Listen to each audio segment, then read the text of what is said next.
première journée très encourageante et qui est à la hauteur de la colère. Cette réforme, c'est la retraite pour les morts. Voilà ce que vous voulez faire, monsieur Macron. Soyez maudits. Je ne suis pas dans votre tête, ni dans votre peau, mais j'ai honte pour vous. Sur le fondement de l'article 49, alinéa 3 de la Constitution, C'est la presse. C'est la presse.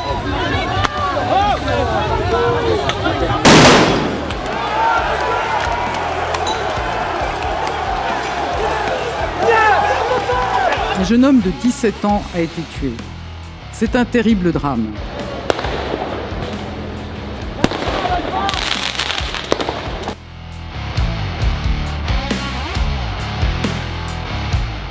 On peut tout de même se réjouir d'une avancée idéologique, d'une victoire même idéologique du Rassemblement national. Et si nous revisitions l'année qui vient de s'écouler à travers les images tournées par Pure Politique?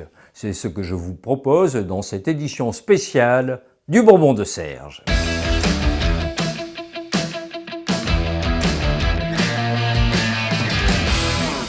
2023 restera comme une année de contestation sociale. La réforme des retraites a mobilisé pendant plusieurs mois des millions de gens. 14 journées nationales de manifestations, des grèves et une intense bataille parlementaire à laquelle la guillotine constitutionnelle de l'article 49.3 est venue mettre un terme. 2023, ce sont aussi, fin juin, des émeutes inédites par leur ampleur et leur intensité. 2500 bâtiments dégradés, 12 000 véhicules incendiés, 24 000 feux sur la voie publique, 4 000 interpellations et près de 2000 condamnations. 2023, c'est encore un alignement idéologique, celui du bloc présidentiel et de la droite sur les positions du Rassemblement national avec le vote du projet de loi sur l'immigration. 2023, c'est enfin une dislocation, celle de la NUPES. À force de coups de canif dans le contrat, la coalition électorale a fini par se déchirer sur les réactions à l'attaque du Hamas contre Israël. Autant de moments dont les conséquences continueront à se faire sentir en 2024. Je vous propose de revenir sur ces temps forts à travers quelques séquences que nous avons sélectionnées parmi la centaine de chroniques et de reportages diffusés par Pure Politique. Commençons donc cette rétrospective avec la réforme des retraites. Macron sait, avec sa toute-puissance, il croit à sa puissance et il sait qu'il ne convaincra pas les Français. Il a renoncé à convaincre les Français. En revanche, il compte sur la résignation des Français. Nous allons conserver et améliorer le dispositif dit carrière longue en le rendant plus juste et plus lisible. On n'est pas tous égaux face à la santé. On n'est pas tous égaux face à l'espérance de vie. On n'est pas tous égaux face à la retraite. Oui, c'est très injuste, mais il y en a qui mourront plus tôt que les autres. Cette réforme, c'est la retraite pour les morts. Je ne suis pas dans votre tête, ni dans votre peau, mais j'ai honte pour vous. Honte de ce que vous défendez aujourd'hui. Honte de voir que vous avez renié l'ensemble de vos projets. Je vous ai connu avec Henri Emmanuelli, je vous ai connu avec Martine Aubry et je vous vois aujourd'hui dans ce gouvernement. Rien que pour Paris, ce sont 400 000 personnes selon les syndicats qui ont défilé de la place de la République à celle de la Nation en passant par la Bastille. Les responsables des centrales syndicales ne cachaient pas leur satisfaction. Puisqu'il y a beaucoup de monde partout dans les villes de France et puis beaucoup de gens en grève. Donc c'est une première journée très encourageante et qui est à la hauteur de la colère qu'on rencontre dans les sondages vis-à-vis de cette loi. Eh bien, les 2 années qu'ils veulent vous prendre ne feront pas travailler une seule personne de plus. Je le sais bien. Voilà ce que vous voulez faire, monsieur Macron. Soyez maudits pour vouloir tout transformer en marchandises. Le 6 février, l'Assemblée nationale entame l'examen en séance publique du projet de loi. Le gouvernement a limité les débats à 20 jours, comme lui permet l'article 47, alinéa 1 de la Constitution.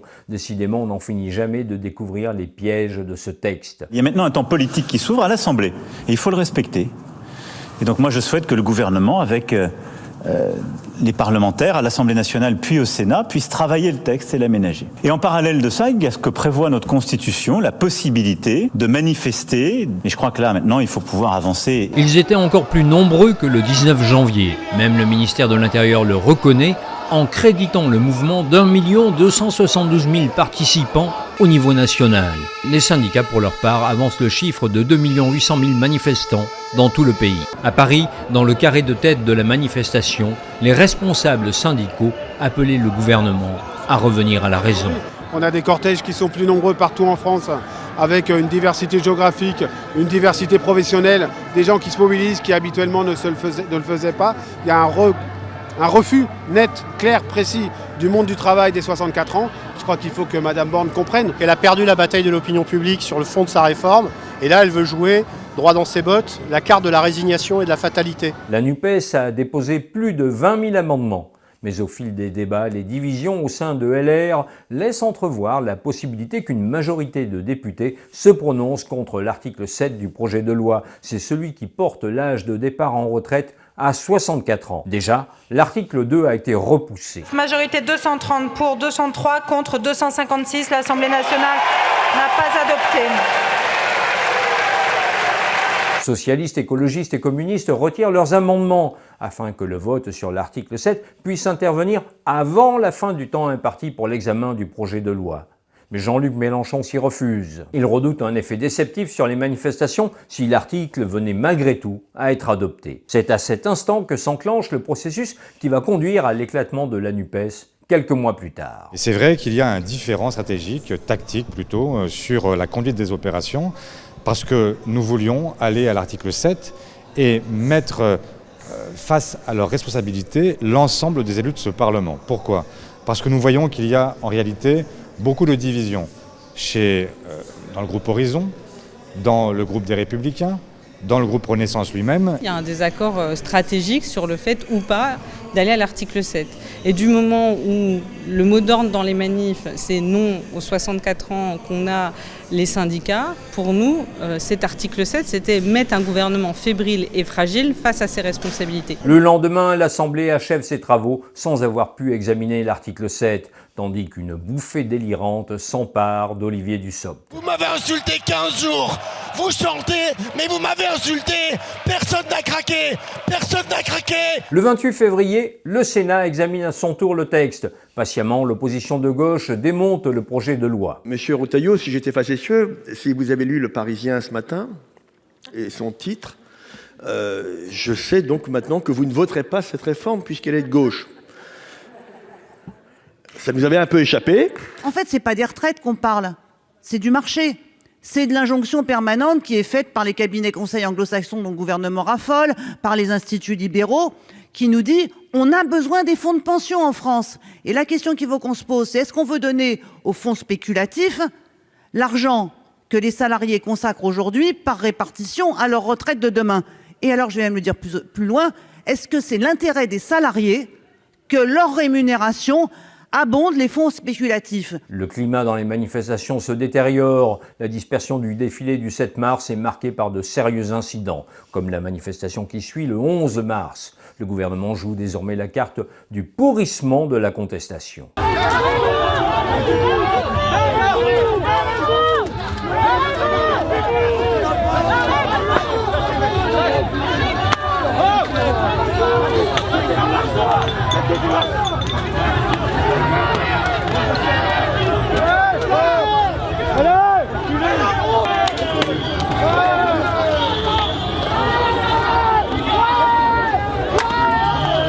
Avenue Daumesnil ensuite. Une compagnie d'intervention charge sans ménagement l'avant-cortège. Il ne s'agit pas d'interpeller des éléments violents, mais bien de tabasser tout le monde, une punition collective. À preuve, ces individus laissés au sol, à moitié assommés. S'ils ne sont pas embarqués, c'est donc qu'il n'y avait pas de raison légitime de faire usage de la force. Même les journalistes ont eu droit à leur ration. Le 16 mars, le projet de loi revient à l'Assemblée. Pour la 100e fois dans l'histoire de la Ve République, la Première ministre engage la responsabilité de son gouvernement conformément à l'article 49.3. Sur le texte du Parlement, l'incertitude plane à quelques voix près. On ne peut pas faire de pari sur l'avenir de nos retraites. Cette réforme est nécessaire. Sur le fondement de l'article 49, alinéa 3 de la Constitution, j'engage la responsabilité de mon gouvernement sur l'ensemble du projet de loi de financement rectificatif de la sécurité sociale pour 2023. Le 20 mars, il s'en faudra de 9 voix pour qu'une motion de censure transpartisane renverse le gouvernement. Cela faisait plus de 30 ans qu'un pouvoir n'avait ressenti d'aussi près le vent du boulet. La tension dans le pays ne va pas retomber pour autant. Chaque déplacement du président de la République est accompagné par un concert de casseroles, en dépit des arrêtés préfectoraux pour les interdire. Dans les grandes villes, des manifestations non déclarées voient des jeunes gens jouer au chat et à la souris avec les forces de l'ordre la nuit durant. Il est un peu plus de 19h lorsqu'un gros millier de manifestants s'élance rue de Rivoli pour une manifestation improvisée. Afin de déjouer l'intervention des forces de l'ordre, le cortège s'enfonce dans les petites rues du quartier du Marais. Des poubelles sont renversées, puis enflammées. Au hasard de ce jeu du chat et de la souris, je me retrouve à essayer de rattraper un cortège passé sur la rive gauche de la Seine. Une brigade anti-criminalité fait de même. Ce grand moment de fraternité sportive se conclut par un échange culturel entre les journalistes et les forces de l'ordre. Sors d'ici! Tu recules, tu cherches pas à comprendre. Ce climat d'affrontement va culminer le 1er mai. Le hasard a fait que je me suis retrouvé au bon endroit, au bon moment.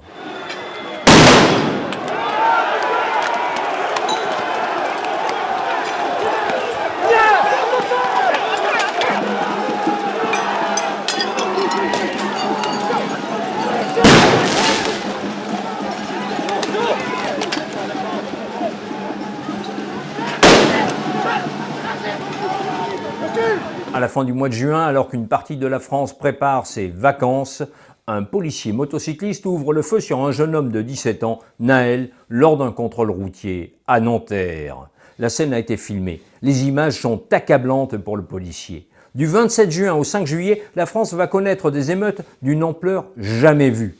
Comme ici, à la cité Pablo Picasso à Nanterre, les tirs d'engins pyrotechniques contraignent les forces de l'ordre à reculer.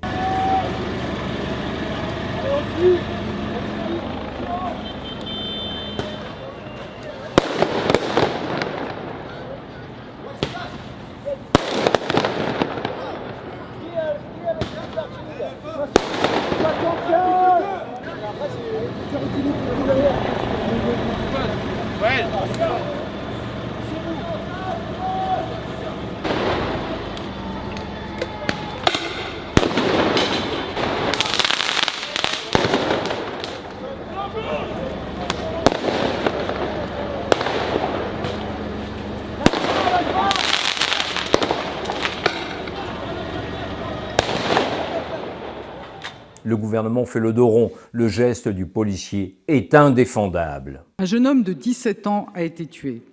C'est un terrible drame. Et je veux commencer par dire ma profonde émotion et adresser mes condoléances à sa famille, à ses proches et à son quartier. Mais d'autres n'ont pas ces pudeurs. Écoutez bien ce que dit Marine Le Pen. Vous comprendrez pourquoi, quelques mois plus tard, le projet de loi sur l'immigration du gouvernement rencontrera le soutien d'une majorité de Français. Qu'avez-vous fait de notre pays en y implantant des zones de non-droit que vous avez laissé se communautariser, se criminaliser? Qu'avez-vous fait lorsque vous avez laissé prospérer l'ignorance de notre culture, l'hostilité à l'égard de l'autorité légale de l'État, l'illégitimité de nos lois et la haine de notre peuple? Qu'avez-vous fait pour transformer notre pays parmi les plus courtois, les plus élégants et les plus doux de la terre, pour en faire un enfer, où se consument avec les bâtiments publics qui brûlent toute foi en l'avenir? Il faut d'abord et avant tout stopper l'immigration anarchique. Or, vous êtes en train d'aggraver le problème du communautarisme, voire du séparatisme, et de le disséminer dans le moindre village. Pourtant, l'immigration n'a que peu à voir avec ces émeutes. Moins de 10% des 4000 interpellés étaient étrangers, monsieur le député. 90% étaient français. 40 personnes seulement étaient éligibles à un centre de rétention administratif. La question d'aujourd'hui, c'est ceux des jeunes délinquants, pas des étrangers. Nous sommes nombreux ici, monsieur le député, à être issus des quartiers, à être issus de l'immigration et à aimer notre pays. Toutes les forces politiques vont appeler au calme, à l'exception de la France insoumise, car Jean-Luc Mélenchon considère que ces émeutes sont en réalité le début d'une révolte, le prélude au grand soir en quelque sorte. On ne va donc pas condamner la révolution qui vient. Une analyse qu'il défend sur sa chaîne. Nous avons toujours été contre toute stratégie de violence. Toujours, pas seulement aujourd'hui, toujours. Nous n'en avons jamais accompagné ni justifié. Mais nous refusons d'être la brosse à reluire du système qui vient quand ils ont provoqué des dégâts énormes et nous adjure d'appeler au calme. Nous avons dit que nous appelions à la justice. Pourtant, les chiffres infirment cette théorie d'un soulèvement des quartiers, ou à tout le moins en soulignent les insuffisances. Sur les 553 communes touchées, 170, presque entières, n'ont pas de quartier politique de la ville, les fameux QPV où se concentrent les revenus les plus bas. Quoi qu'il en soit, cette lecture idéologique des émeutes est une aubaine pour le gouvernement. Quand vos députés rejettent tout appel au calme, vous sortez du champ républicain. Quand une de vos députées affirme que la fin justifie les moyens, vous sortez du champ républicain. Quand votre leader parle de permis de tuer pour les policiers, de peine de mort pour les jeunes des quartiers et nous traite de chiens de garde, vous sortez du champ républicain. Du côté des partenaires de la NUPES, on déplore une nouvelle fois la posture solitaire de la France insoumise. Mais c'est l'attaque du Hamas le 7 octobre qui va provoquer la rupture. LFI se refuse absolument à qualifier les auteurs de la tuerie de terroristes. La direction du mouvement préfère parler de crimes de guerre, arguant que le terrorisme n'est pas une qualification pénale, mais une appréciation morale, alors même qu'une dizaine de conventions et traités internationaux en donnent une définition juridique précise. Lors d'un point de presse, je demanderai à Mathilde Panot sa définition du Hamas. Comment caractérisez-vous le Hamas? Quelle est la définition que vous donnez du Hamas aujourd'hui? Comment? Oui, enfin oui, bon, on va pas se lancer là-dessus. C'est la branche armée qui aujourd'hui est responsable de crimes de guerre. Voilà. Le 12 novembre, 100 000 personnes défilent à Paris contre l'antisémitisme à l'appel de la présidente de l'Assemblée nationale, Yaël Braun-Pivet, et du président du Sénat, Gérard Larcher. On repère bien des visages connus. La première ministre, Elisabeth Borne, le président du Sénat, Gérard Larcher, la présidente de l'Assemblée nationale, Yaël Braun-Pivet, le président du CRIF, Jonathan Arfi. La plupart des forces politiques ont appelé à participer à la manifestation. Il est un peu plus de 14 h lorsque Fabien Roussel, Marine Tondelier et Olivier Faure traversent l'esplanade pour tenir un point de presse. Les insultes fusent. C'est une marche contre l'antisémitisme. Nous avons toujours marché contre l'antisémitisme. Il était donc logique que nous soyons là. Évidemment qu'il y a eu des polémiques toute la semaine, évidemment que c'est désastreux d'avoir des polémiques sur ce genre de sujet qui devrait nous rassembler, évidemment que la participation du Rassemblement national à ces marches trouble énormément et nous-mêmes nous sommes troublés. C'est pas un plaisir que de participer au même rassemblement, surtout sur ce sujet. Jean-Luc Mélenchon et LFI ont refusé de s'y associer. Marine Le Pen, en revanche, est bien là. Cette participation, c'est l'aboutissement du processus de dédiabolisation qu'elle a engagé en 2011. Des juifs de gauche, ainsi qu'ils se présentent eux-mêmes, tentent de contrarier la progression de la délégation du Rassemblement national. Malgré le cordon policier, juifs lepénistes et juifs de gauche en viennent aux mains.